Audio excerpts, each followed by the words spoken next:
안녕하십니까. 글로벌 리더십 이론과 적용 7조입니다. 저희 7조가 선택한 기업은 삼성전자입니다. 네, 발표에 시작하기에 앞서 차례를 설명하도록 하겠습니다. 1번 기업의 개요와 역사, 2번 기업의 핵심 기술 및 상품, 3번 기업의 경쟁력, 4번 기업의 CEO 소개, 5번 CEO 리더십의 특징, 6번 인류를 위한 기여점으로 준비했습니다. 지금부터 발표를 시작하겠습니다. 삼성전자 기업의 개요와 역사 및 연역을 발표하게 된 손민혁입니다. 삼성전자 기업의 개요 부분입니다. 삼성전자는 한국과 CEIM 부문 산하 해외 9개 지역 총괄 및 DS 부문 산하 해외 5개 지역 총괄의 생산, 판매 법인, 하만 부문 산하 종속기업 등 234개의 종속기업으로 구성된 글로벌 전자기업입니다. 사업별 구분으로 나눠서 보겠습니다. 세트 사업에는 TV를 비롯하여 모니터, 냉장고, 세탁기, 에어컨 등을 생산, 판매하는 CE 부문과 HHP, 네트워크 시스템, 컴퓨터 등을 생산, 판매하는 IM 부문이 있습니다.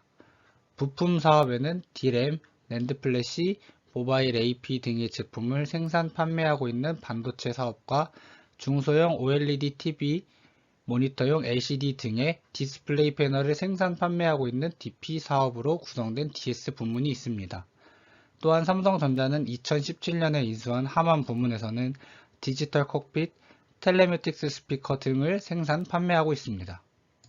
삼성전자의 역사 및 연역입니다. 1969년 삼성전자 공업 주식회사가 설립되어 삼성전자의 기반을 다졌고 1974년 한국 반도체를 인수하였습니다. 1977년 삼성전자와 삼성전기의 합병 이후 1984년 삼성전자 주식회사로 상호가 변경되었습니다.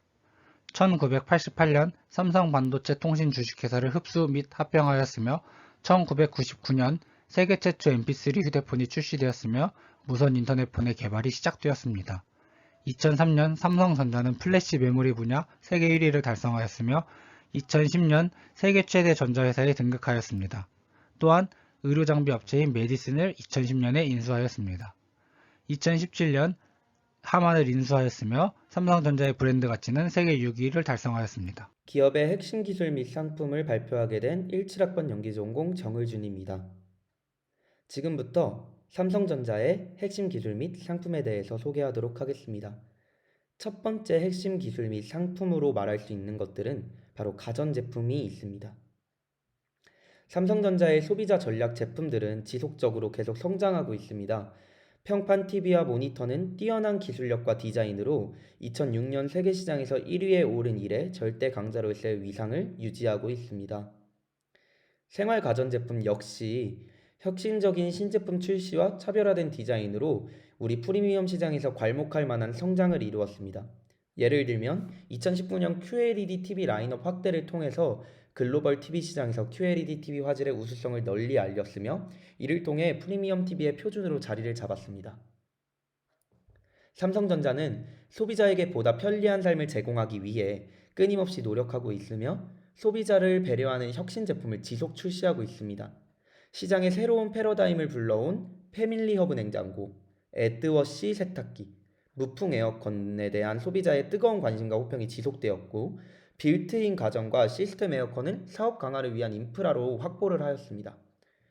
이렇게 삼성전자는 즉 일상의 익숙함과 고정관념의 틀을 깨고 소비자를 진정으로 배려하는 다양한 혁신 제품들로 시장을 선도하며 소비자에게 더 큰 혜택을 안겨드리기 위한 노력을 지속해 나갈 것으로 예상됩니다. 두 번째 삼성전자의 핵심 기술 및 상품으로는 IT 및 모바일 커뮤니케이션으로 선정을 했는데요. 삼성전자의 기술 혁신은 성장과 성과로 이루어지고 있습니다. 스마트폰 부분의 놀라운 기술력은 전 세계 4억 대 이상의 휴대폰 판매로 입증되었고, 삼성전자의 정보통신 부문 장비와 솔루션 또한 지구촌 곳곳에 4G 보급에 기여하고 있습니다. 언제 어디서나 편리하고 자유롭게 모바일 세상을 즐길 수 있도록 새로운 모바일 경험의 혁신을 주도하고 있고, 글로벌 스마트폰 부분 1위의 업계의 리더로서 소비자에게 새롭고 차별화된 사용자 경험을 선사하기 위해 노력하고 있습니다. 특히 폴더블 스마트폰, 5G, 사물 인터넷 등 혁신 기술을 선보임과 동시에 삼성 녹스, 빅스비, 삼성페이, 삼성 헬스 등 폭넓은 서비스를 제공하고 있습니다. 이를 통해 삼성전자는 스마트폰, 웨어러블, 태블릿과 PC 분야의 새로운 카테고리를 개척하면서 지난 10년과는 전혀 다른 기능과 사용자 경험을 제공하였습니다. 이러한 노력과 5G, AI, 모바일 보안 분야 등의 기술력 그리고 개방형 협업을 통해 언제 어디에서든 삼성만의 특별한 모바일 기술을 경험할 수 있도록 글로벌 리더십을 제고하는 동시에 지속 가능한 미래를 만들어 나가겠다라고 얘기하고 있습니다. 또한 5G 이동통신 장비뿐만 아니라 무선통신 핵심 칩과 단말 등 상용 서비스를 위한 핵심 포트폴리오를 갖춘 회사로서 개별 통신 사업자의 주파수 환경, 세대별 통신 기술의 보급률, 미래 비즈니스 모델을 종합적으로 고려한 서비스 상용 서비스를 추진하는데 최적의 파트너로서 한국, 미국 등 선도 시장 내에 혁신 기술 도입과 상용화를 주도하고 있습니다. 세 번째 삼성전자의 핵심 기술 및 상품으로는 디바이스 솔루션으로 발표해 보도록 하겠습니다. 삼성전자는 미래의 무한한 가능성을 실현해주는 메모리 부분에서 절대적인 기술 우위와 원가 절감을 바탕으로 시장 지배력을 확대하고 있습니다. 두 가지로 설명을 해볼 텐데 먼저 메모리입니다. 메모리는 세계 최고 성능의 최첨단 그린 메모리로 더욱 편리한 세상을 향해 나아가고 있습니다. 삼성전자는 1993년 이래 세계 메모리 반도체 시장에서 선두를 유지하면서 독보적인 경쟁력으로 글로벌 IT 시장의 성장에 기여하고 있습니다. 두 번째는 시스템 LSI를 설명해 보도록 하겠습니다. R&D 경쟁력과 최첨단 공정을 통해 전자기기의 혁신을 이끌어가고 있습니다. 시스템 LSI 사업부는 팹리스라는 분야에서 기술 경쟁력을 확대하고 세계 시장에서 입지를 강화하기 위해 차세대 제품 개발에 집중하고 있습니다. 팹리스는 반도체 설계 전문으로 만들어 놓은 팀이라고 합니다. 예를 들면 10나노 공정으로 기반으로 고성능 LTE 모뎀을 통합한 프리미엄 모바일 엑시노스 9을 출시하여 차세대 스마트폰, 가상현실과 증강현실 기기 등 혁신적인 제품 개발에 초석을 제공할 것입니다. 또한 향후에는 주력 사업 포트폴리오 외에도 프로그래밍 기능한 반도체, 5G 모뎀, 차세대 이미지 센서 및 PMIC 등 주요 시스템 반도체 분야 핵심 설계 역량을 강화하여 사업 고도화에 힘쓸 예정이라고 합니다. 삼성전자 기업의 경쟁력입니다. 기업의 경쟁력 부문은 연매출, 순수익, 주가 성장도로 나누어 설명해 드리겠습니다. 삼성전자의 연매출입니다. 이 표와 그래프는 2016년부터 현재까지 삼성전자의 연간 매출을 나타내고 있습니다. 2016년에는 201조, 2017년에는 239조, 2018년에는 243조, 2019년에는 230조, 2020년에는 236조, 2021년에는 279조, 2022년에는 305조로 추정 중입니다. 삼성전자는 2016년부터 2018년까지 성장세를 보여왔으며 2019년도에 코로나19로 인하여 살짝 주춤한 모습을 보이고 있습니다. 그러고 난 이후 2021년, 2022년에는 다시 상승세를 보이고 있습니다. 2016년부터 현재까지의 삼성전자 순수익입니다. 2016년 29조 2,400억, 2017년 53조 6,500억, 2018년 58조 8,900억, 2019년 27조 7,700억, 2020년 35조 9,900억, 2021년 51조 5,700억, 2022년 58조 5,680억으로 추정되고 있습니다. 2016년부터 2018년까지 상승세를 보이고 있었으나 2019년 코로나19로 인하여 하락세를 보였습니다. 그 이후 2021년, 2022년 쭉 상승세를 보이고 있는 모양입니다. 삼성전자의 주가 성장도입니다. 삼성전자의 주가는 2016년 21만 5,500원, 2017년 15만 7,394원, 2018년 14만 1,128원, 2019년 13만 344원, 2020년 10만 8,862원, 2021년 13만 8,128원, 2022년 10만 6천원입니다. 삼성전자는 2018년 진행되었던 액면 분할로 인해 가격이 하락한 이후 하락세를 쭉 유지하고 있었습니다. 코로나 사태가 발생하여 회복하지 못하고 있었으나 생활 패턴의 변경과 집값 상승 등에 의한 주식과 코인에 대한 관심으로 현재 주가가 상승하고 있습니다. 안녕하십니까. 글로벌 이론과 리더십 적용 공연예술학부 20학번 연기전공 민지유입니다. 조사 기업은 삼성전자로 삼성전자 CEO에 대해서 소개해 보도록 하겠습니다. 삼성전자 CEO는 이재용으로 1968년 6월 23일 서울특별시에서 태어났고 경기초등학교, 청운중학교, 경복고등학교, 그리고 서울대학교 동양사학과를 졸업했습니다.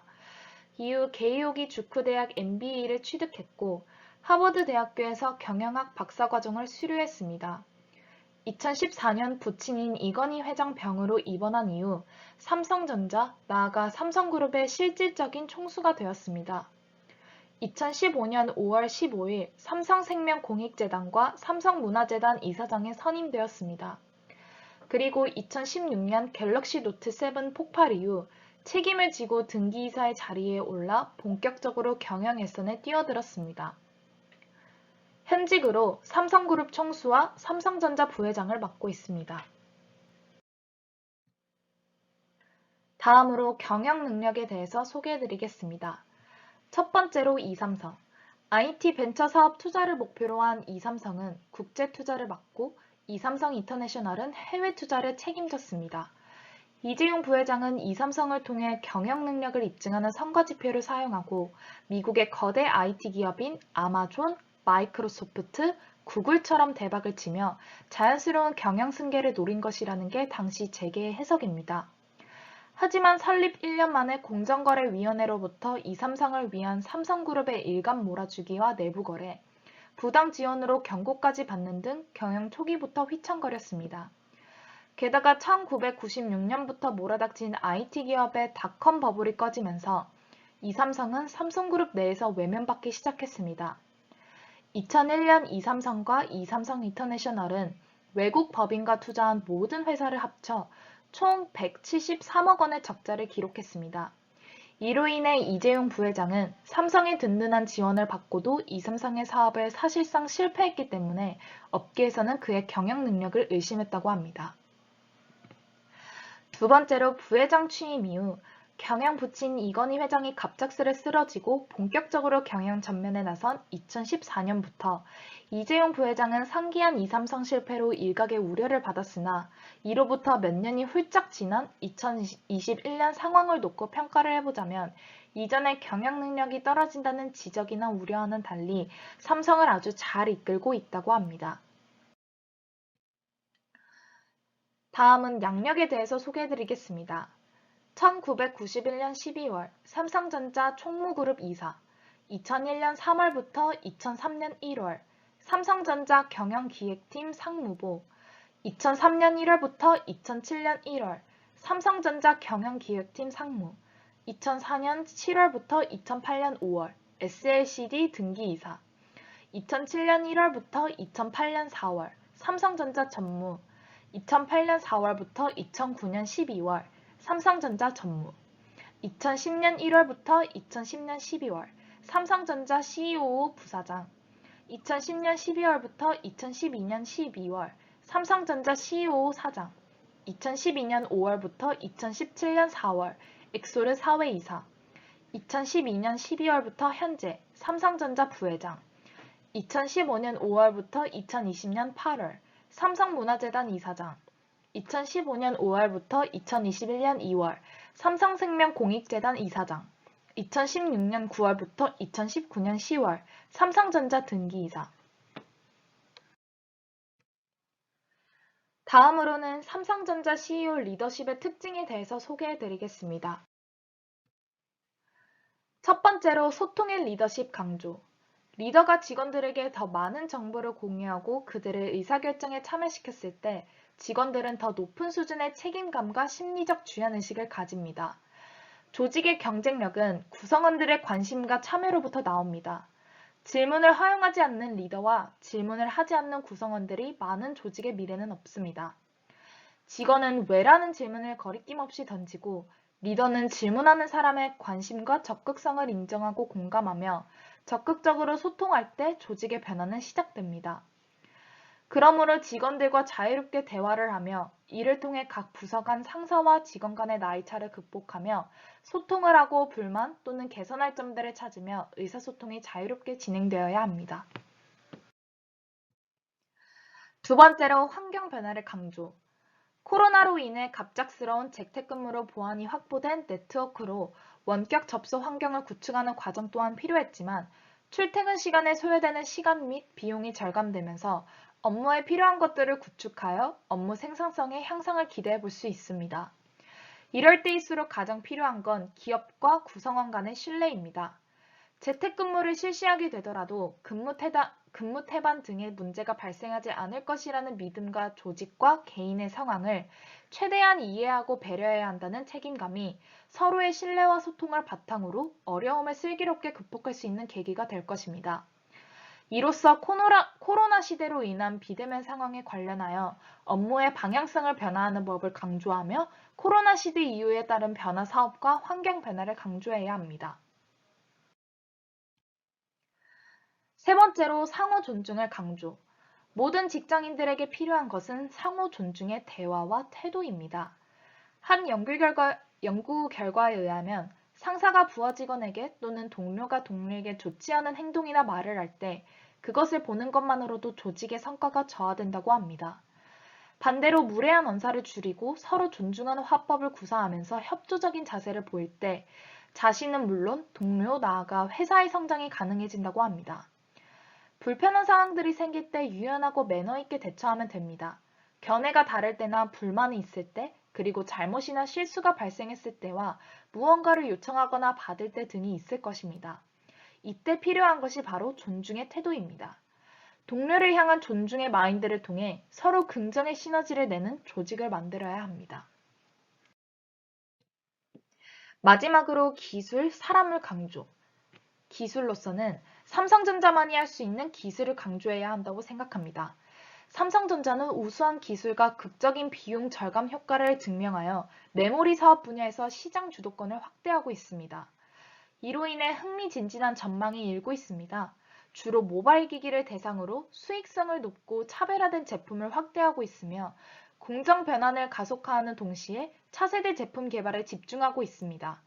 AP 및 CIS 센서 수요 증가에 힘입어 시스템 LSI 사업은 강력한 성장과 뭔가 주도권을 보여주었으며 차세대 제품을 더 빨리 출시할 수 있게 되었다고 합니다. 사람으로서 삼성전자의 임직원들의 편안하고 안전하게 자신의 역량을 펼칠 수 있도록 도움을 강조해야 한다고 생각합니다. 감사합니다. 이어서 인류를 위한 기여점을 발표하게 된 17학번 연기전공 정의준입니다. 삼성전자가 인류를 위한 기여를 어떻게 하고 있는지 발표해 보도록 하겠습니다. 첫 번째로는 환경입니다. 삼성전자는 1992년 삼성 환경선언을 통해 21세기의 경영 화두인 녹색 경영의 첫 삽을 떴다고 합니다. 그 이후에 삼성전자는 환경 규제와 법규를 준수하는 소극적 대응을 넘어서서 고객에게 친환경 가치를 제공하고 지속 가능한 미래를 선도하는 녹색 경영을 실천하고 있습니다. 삼성전자가 진행하고 있는 환경 부분에서 세 가지를 집중해서 다뤄보았습니다. 첫 번째는 기후변화입니다. 밑에 사진 보시면 지속 가능한 저탄소 미래를 위해 지금 바로 행동합니다. 라고 적혀 있습니다. 자세하게 설명을 해보면 화석 연료 사용 급증으로 인한 지구온난화, 그로 인한 기후변화는 지구 곳곳에서 모두의 삶을 위협하는 심각한 문제로 인식을 했습니다. 삼성전자는 기후변화가 야기하는 이 위기 상황을 정확하게 인지해서 온실가스 배출을 최소화한 설비 도입, 그리고 에너지 고효율 제품 개발 및 재생에너지 사용 등 다양한 방면에서 노력을 이어나가고 있었습니다. 두 번째는 자원 효율입니다. 밑에서 아껴 쓰고 오래 쓰며 다시 씁니다. 옆에 있는 말이 저희가 설명하고자 하는 자원 효율입니다. 산업혁명 이후 화려한 경제성장의 이면에는 천연 자원의 무분별한 채취와 사용으로 인한 문제가 상존되고 있었습니다. 이에 많은 전문가들은 자원 채취 시 발생하는 환경 문제와 머지않은 미래의 자원 고갈 위기를 경고하고 있습니다. 삼성전자는 이러한 위기에 경각심을 느끼고 여러 대응책을 마련해 실천하고 있습니다. 제품 개발과 생산 과정에서 기술 혁신을 통해 효율적으로 자원을 사용하고 부득이하게 발생한 폐기물이나 수명을 다한 제품을 다시 자원으로 사용할 수 있는 방법을 모색하고 있습니다. 삼성전자는 더 적은 자원을 사용해서 더 좋은 제품을 만들고 폐제품을 다시 자원으로 활용하는 방법을 찾는데 노력을 아끼지 않을 거라고 얘기했습니다. 세 번째로는 친환경 제품과 사업장입니다. 친환경 제품 개발과 사업장 운영으로 환경 영향을 최소화합시다 라고 얘기를 하고 있는데요. 자세하게 얘기를 해보면 삼성전자는 제품 기획이 시작되는 순간부터 제품의 마지막 폐기 시점까지 항상 환경을 최우선으로 생각하고 있습니다. 자원을 절약하여 새롭고 혁신적인 제품을 만드는 방법부터 제품의 수명이 다한 후 재활용하는 방법까지 빼어난 성능을 걸맞는 환경 친화적 제품을 만들기 위해 최선을 다하고 있다고 합니다. 또한 국내외 전 사업장과 협력회사는 물론 지역사회를 대상으로 다양한 환경보호 활동을 전개하고 있습니다. 특히 삼성전자와 연관성이 높은 환경 이슈에 대해서 환경안전 방침을 수립해서 준수하고 환경경영 시스템과 에너지 경영 시스템을 바탕으로 사업장 환경 분야를 관리하고 있다고 합니다. 두 번째로는 사회공헌입니다. 삼성전자는 청소년들이나 청년이 잠재력을 최대한 발휘하고 긍정적인 사회적 변화를 이끌어낼 수 있도록 계속 지원하고 있습니다. 거기에는 세 가지의 지원 사업이 있는데 이 세 가지의 지원 사업을 소개해 보도록 하겠습니다. 첫 번째는 솔브 프 투모로우라는 청소년들이 과학, 기술, 공학, 수학 이런 접근 방식들을 사용해서 사회적 문제를 해결할 수 있도록 장려하면서 특별한 학습 기회를 제공하고 창의적인 사고력을 키우도록 돕는 시스템입니다. 프로그램에 참여하는 학생들은 지역사회가 직면한 문제를 해결할 수 있는 혁신적인 솔루션을 구상하고 실현하고 있습니다. 또 삼성전자 임직원으로 구성된 전문 멘토단이 프로그램의 전 과정에 기술적으로 도움을 제공하고 미래 인재에게 필요한 창의적 사고력, 소통 능력, 협업 기술에 대한 멘토링을 진행하고 있습니다. 두 번째로는 삼성 이노베이션 캠퍼스라는 시스템입니다. 삼성전자는 학생과 미취업 청년들에게 ICT 교육을 제공합니다. 프로그램을 통해 미래의 사회에 필요한 재능 있는 젊은이들을 양성하기 위해 AI, 코딩, 프로그래밍 등 핵심 역량과 다양한 소프트 기술을 참가자들에게 교육합니다. 청년들을 위한 기술 교육이라고 얘기할 수 있는데요. 삼성 이노베이션 캠퍼스는 청년들에게 취업 전망을 높이고 기술 관련 실적 교육을 받을 수 있는 기회를 제공하고 전 세계 교육기관 및 지역 정부와 협력해서 다양한 국가에서 맞춤형 커리큘럼을 제공하고 있고 창의적인 인재들이 적합한 미래 역량과 실무 기술을 습득하여 미래를 이끌어가고 지속 가능한 사회를 만들어갈 수 있도록 지원하고 있습니다. 세 번째로는 삼성 스마트 스쿨입니다. 삼성 스마트 스쿨에서는 새로운 교육 경험을 구축해서 교육의 미래를 제시하고 기술에 대한 접근성이 낮은 시골 학교의 교육 격차를 좁히는 것을 목표로 하고 있습니다. 삼성전자는 도서산간 지역의 학생들이 세계와 교류하고 있는 그 기술을 통해서 자신의 재능을 발견할 수 있는 미래 교육 모델을 제공합니다. 각 학교의 상황에 맞는 맞춤형 솔루션을 통해서 학생들이 잠재력을 최대한 발휘할 수 있도록 세심하게 지원하고 있습니다. 세 번째로는 노동과 인권에 대해서 얘기해 보려고 합니다. 삼성전자는 모든 사람에게 부여된 자유와 인권을 존중해야 된다는 마음으로 노동과 인권을 실천하고 있는데요. 첫 번째로 얘기하고 싶은 것은 프레임워크입니다. 프레임워크란 유엔 기업과 인권 이행 원칙에 따라 경영활동 전반에서 발생할 수 있는 노동 인권 리스크를 식별, 예방, 완화하기 위해 노동과 인권, 그 프레임워크를 설계하였습니다.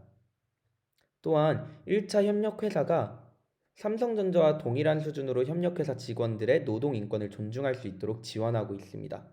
나아가서 삼성전자는 1차 협력회사에 2차 협력회사의 노동 인권 수준을 관리할 의무를 부여하고 있습니다. 두 번째는 거버넌스입니다. 노동 인권 영향 리스크 관리를 위해 GLI 협의체를 운영하고 있습니다.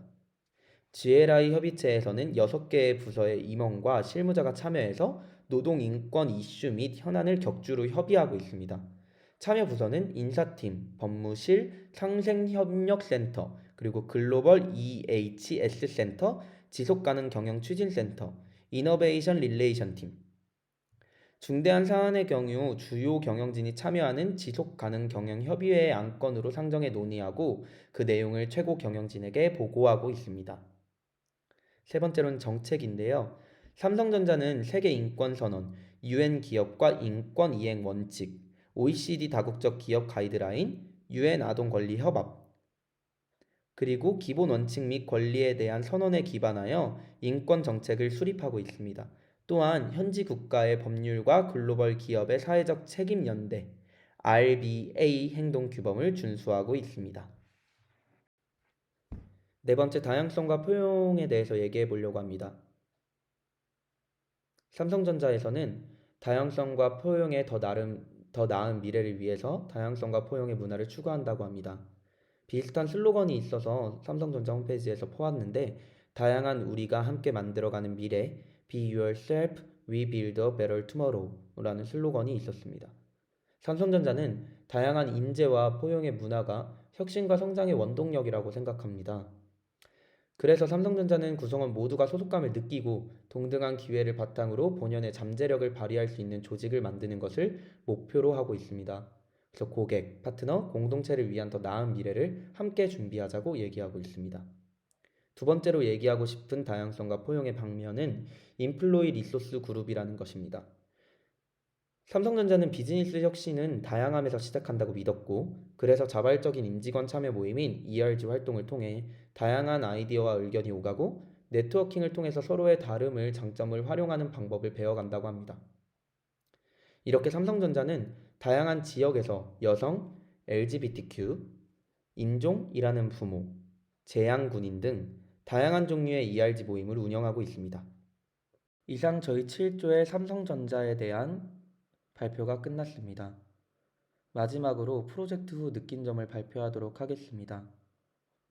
먼저 민지우 학생은 프로젝트를 만드는데 삼성전자에 대해 몰랐던 부분도 알게 돼서 좋았고, 또한 리더십에 대해 더 자세하게 조사해 본 적은 처음이라 이 부분 또한 자신에게 도움이 많이 되었다고 했습니다. 그리고 어려움이 많았지만 조원들의 도움을 통해 함께 프로젝트를 만들 수 있게 되어 조원들에게도 감사하며 최선을 다해 만들었습니다. 라고 느낀 점을 발표했습니다. 그리고 손민혁 학생은 우리의 일상에 매우 근접해 있는 삼성전자라는 기업에 대해 조금 더 자세히 알게 되었으며, 재무제표 보는 방법과 보고서 보는 방법을 새로 배워 도움이 되었다고 합니다. 그리고 또한 이건희 회장의 신경영에 대해 배워 리더십을 관련되어 많이 배우게 된 것 같고, 조원들과 의사소통하여 하나의 과제를 협력하려 진행하고 결과물을 보고 나니 뿌듯했다고 했습니다. 새로운 것들을 배우고 터득하게 된 계기여서 더 좋았다고 얘기했습니다.